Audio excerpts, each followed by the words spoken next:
الرحمن الرحيم. دلوقتي هنتكلم على شيء شائع جدا، ناس كتير بتسألنا. ابني بلع بلية، عملة معدنية، بلع زهرة اللي بيتلعب بيها اللي هو طاولة وكده، سلم والتعبان والحاجات دي. نعمل ايه؟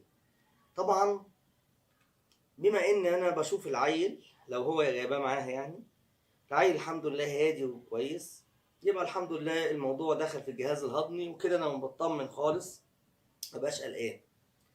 لكن لا قدر الله لو حصل لقيت العيل قاعد يكح ونفسه مش منتظم ومزرق والكلام ده لازم يبقى دخل في ناحية الجهاز التنفسي، لازم يروح فورا على طوارئ، يدخل طوارئ في أي مستشفى، ولازم يتعمل له عملية، يتشال بالمنظار، لأنه ممكن يعمل اختناق ويعمل مصايب.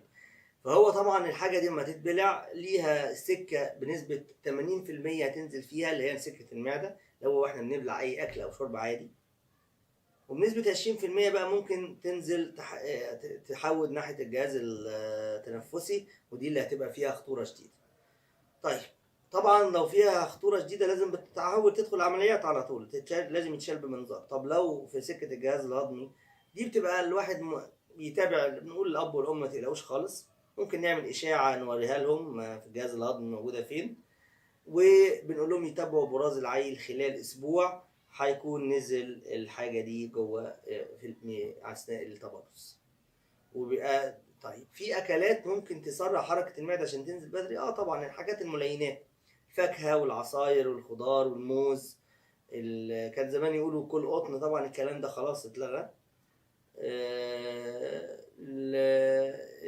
زي ما قلنا الفاكهة كلها بأنواعها المختلفة، وكده كده هي ان شاء الله خلال اسبوع بالكتير بكتير يعني هيكون نزلت في البراز طالما في سكة الجهاز الهضمي. اتمنى يا جماعة صحة جيدة. السلام عليكم ورحمة الله.